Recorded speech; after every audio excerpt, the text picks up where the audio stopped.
আসসালামু আলাইকুম। আজকে আপনাদের সঙ্গে একটি ধনিয়া পাতার রেসিপি শেয়ার করব। এই ভর্তার রেসিপিটি খেতে অসম্ভব টেস্টি। বাসায় যখনই ফ্রেশ ধনিয়া পাতা থাকে আমি এই ভর্তাটি তৈরি করার চেষ্টা করি।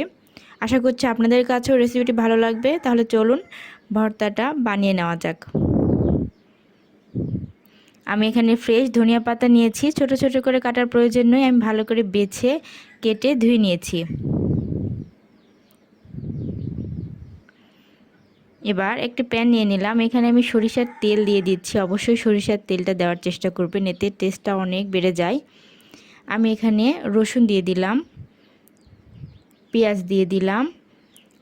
রসুন আর পেঁয়াজটা একটু বেশি দেওয়ার চেষ্টা করবেন, আমি পরিমাণটা বললাম না। আর এখানে কাঁচামরিচ দিয়ে দিলাম, আগা থেকে সামান্য একটু কেটে নিয়েছিলাম কাঁচামরিচটা যাতে ভাজার সময় ফেটে না যায়। এবার এগুলো একসঙ্গে আমি একটু হালকা ভেজে নেব, বেশি লালচে করে ভাজবো না। সামান্য একটু কালারটা চেঞ্জ হয়ে আসা পর্যন্ত আমি ভাজতে থাকবো। আর এই ভর্তাতে কাঁচামরিচ আপনারা দিতে চাইলে দিতে পারেন, তাছাড়া শুকনো মরিচও দিতে পারেন।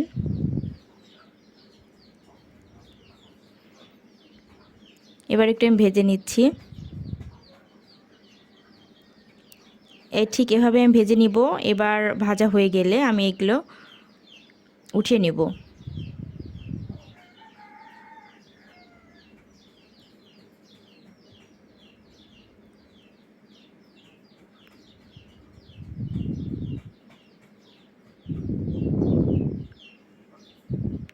এবার সেই একই প্যানের মাঝে আমি সেই ধনিয়া পাতাগুলো দিয়ে দিব।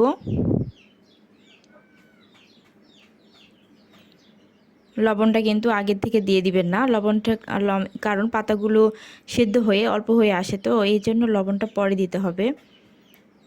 আমি খুব বেশি ভেজে নেব না, খুব হালকা করে একটু নরম আসা পর্যন্ত অপেক্ষা করব। বেশি ভাজতে গেলে আবার সবুজ কালারটা চেঞ্জ হয়ে যাবে। একটু নরম আসা পর্যন্ত অপেক্ষা করছি।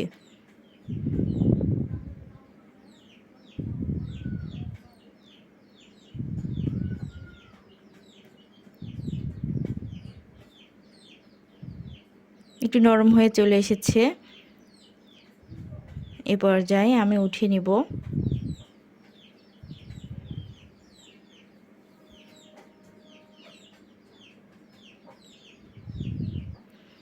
এবার এর মাঝে আমি পরিমাণ মতো লবণ দিয়ে দিব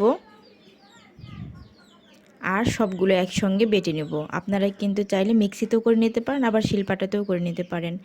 রেডি হয়ে গেল আমার ধনিয়া পাতা ভর্তা। খুবই সহজ, খুবই টেস্টি। আশা করছি আমার রেসিপি অনেক ভালো লেগেছে। আর ভালো লাগলে প্লিজ আমার চ্যানেলটি সাবস্ক্রাইব করুন আর লাইক কমেন্ট শেয়ার করতে ভুলবেন না। সবাইকে আসসালামু আলাইকুম।